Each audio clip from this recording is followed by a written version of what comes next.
રાજકોટમાં દેવાયત ખવડના ચાલુ ડાયરામાં સ્ટેજ બેસી ગયું। મંગળવારે રેસકોર્સ મેદાનમાં ડાયરાનું આયોજન કરવામાં આવ્યું હતું, જેમાં જાણીતા સાહિત્યકાર દેવાયત ખવડ ઉપસ્થિત રહ્યા। ડાયરાના અંતમાં દેવાયત ખવડે શિવ તાંડવ ગાવાની શરૂઆત કરતા લોકો ઘોર કરવા સ્ટેજ પર પહોંચતા સ્ટેજનો એક તરફનો ભાગ નીચો બેસી ગયો। બાદમાં તમામને નીચે ઉતારવામાં આવ્યા।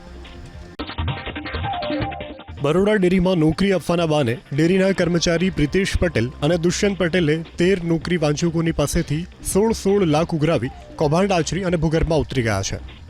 ત્યારે હવે એ જ કૌભાંડને લઈ અને બરોડા ડેરીએ વિજિલન્સ ટીમ બનાવી અને તપાસ શરૂ કરી છે। વિજિલન્સની ટીમે પીડિત 13 લોકોના નિવેદન લીધા છે। સાથે જ ડેરીની સામાન્ય સભામાં તપાસના રિપોર્ટની ચર્ચા કર્યા બાદ કાનૂની કાર્યવાહી હાથ ધરાશે।